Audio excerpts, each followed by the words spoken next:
sourire. Même si tu n'as pas les mots, garde le sourire. Yahweh là pour te guider, Yahweh là pour t'épauler, Yahweh là pour te sauver, Yahweh. What's up brothers and sis, what's up friend, j'espère que vous allez bien. Bienvenue sur Flash AVP. Today's subject, un conflit non réglé engendre une double peine. Oui, il faut que vous le sachiez. Une colère non apaisée, un conflit non réglé, un pardon non accordé ont plus d'impact sur nos vies que nous pouvons l'imaginer. Imaginez-vous en colère. Votre corps bouillonne. Vous avez de la rancune. Vous avez de la rancœur. Vous avez même de l'amertume qui peut être créée. Mais sachez que ce n'est pas le plus grave. Il y a un impact spirituel. Prenons ensemble Éphésiens chapitre 4, les versets 26 et 27. Si vous vous mettez en colère, ne péchez point. Que le soleil ne se couche point sous votre colère. Ne laissez pas accès au diable. Dans ce verset, on peut constater que lorsqu'on se met en colère, on ne pêche pas automatiquement. On pêche lorsqu'on nourrit la colère, lorsqu'on la laisse grandir en nous, quand on la laisse germer en nous. Là, on laisse une porte au diable et on pêche. Est-ce que ça vous est déjà arrivé d'être en colère un soir et de vouloir absolument conserver cette colère en vous? Vous vous dites dans votre cœur, il faut absolument que je garde cette colère pour que la personne qui m'a mis en colère puisse en payer les frais le lendemain. Là, c'est un très grave péché et vous vous faites du mal. Vous laissez naître en vous l'amertume, la rancœur et votre cœur est vraiment en proie à l'ennemi. Quand on est en colère, l'ennemi peut jouer avec notre cœur, il peut la faire grandir. C'est une arme pour lui. Ça, c'est la première peine. Regardons maintenant Matthieu 5, les versets 23 et 24.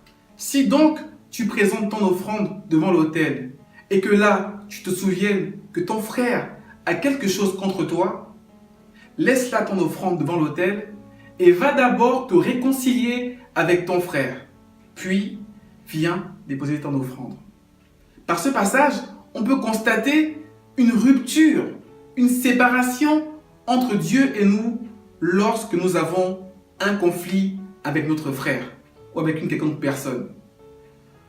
On nous exhorte à d'abord aller régler notre problème avant de s'approcher de Dieu pour lui donner notre offrande. Ça peut être une prière. Donc, allez d'abord régler votre conflit avant de vous approcher de Dieu dans la prière.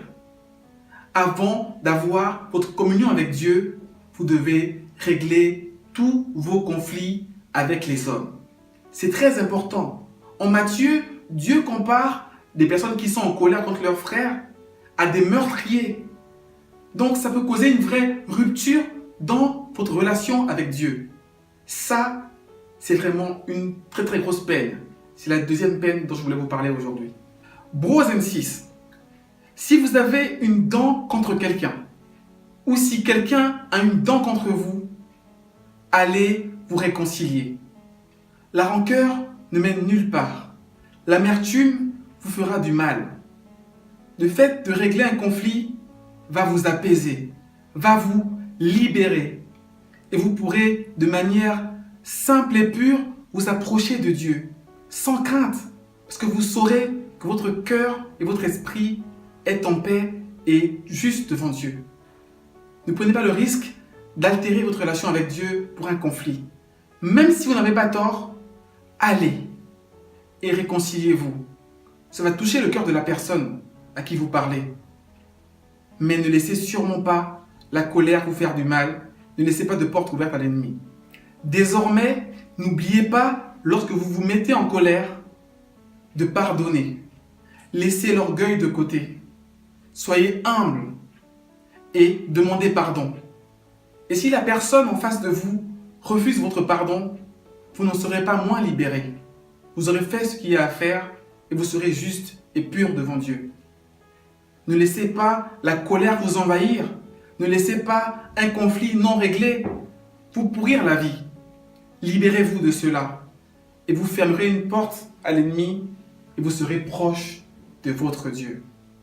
Que l'Esprit nous aide à nous pardonner les uns les autres. Soyez bénis dans le nom de notre Seigneur et Sauveur Jésus-Christ. N'oubliez pas de garder le sourire.